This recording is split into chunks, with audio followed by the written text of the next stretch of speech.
Hello guys, સ્વાગત છે તમારું મારા મિની વ્લોગમાં. અને આજે તો આપણે આવી ગયા છે ડાયરેક્ટ નડિયાદ. જોઈશું તો ને આવતા જ આપણે દૂધ ચડાવી દીધું છે અને દીપક કાપે છે પનીર અને આ બાજુ દહીં છે, છાશ બનાવી છે એટલે તપેલામાં આપણે મૂકી દીધું છે. આજે તો આપણે માખણ કાઢવાનું છે એટલે બરફ લેવા માટે બજારમાં જતો રહીશ. અને પછી હું આવી ગયો છું કબ્રસ્તાન ચોકડી બરફ લેવા માટે. જોઈશું તો બરફ આપણે લઈ લીધું છે અને દર વખત હું અહીંથી જ બરફ લઈ જાઉં છું, પાછો દુકાન પર જતો રહીશ.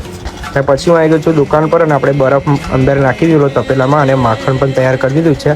હવે આ માખણ આપણે કાઢી લેવાનું છે બહાર. વિલોણી બરોબર મારી દીધી છે એટલે બહાર ગયું છે. દૂધ ત્યાં ઠંડુ થાય છે આપણું, જોઈ શકો છો. અને હજુ થોડું બધું કામ પડ્યું જ છે, ત્યાં બધું આપણે ફટાફટ કામ પતાવી દઈશું. ફાઇનલી આપણું બધું કામ પતી ગયું છે અને અમે બેઠા છે, જોઈ શકો છો, દીપકને બે. પછી આપણે નીકળી જઈશું ઘરે જવા માટે. ફાઇનલી આપણે ઘરે જવા માટે નીકળી ગયા છે અને રસ્તામાં આપણે ગેસ પૂરી લીધો છે. દીપક ગયો છે પાણી પીવા માટે, એ આવે એટલે આપણે નીકળી જઈશું. અને પછી આપણે પાર્લા ચીજો આવી ગયેલા અને વચ્ચે આપણને મળી ગયો વરઘોડો. અને આમ સામે બે ડીજે હતા, જોશો તો આપણા હોમ બીએસઆર બ્રાન્ડ છે અને સામે છે સિગ્મા બ્રાન્ડ. જોશો તો આ હોમ બીએસઆર બ્રાન્ડ છે અને કોમ્પિટિશનનો માહોલ છે. બે સામસામી ગાયનો વગાડે જ છે, તમને બતાવું, જોઈ શકો છો.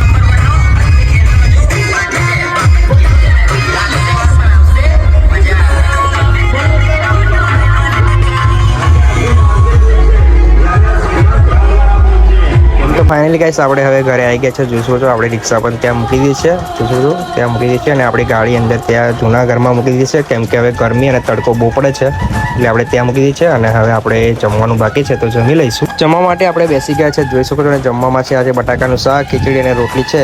તો આઈ હોપ કે તમને મારો મિની વ્લોગ સારો લાગ્યો હોય તો આપણી ઇન્સ્ટાગ્રામ આઈડીને ફોલો કરવાનું ભૂલતા નહીં.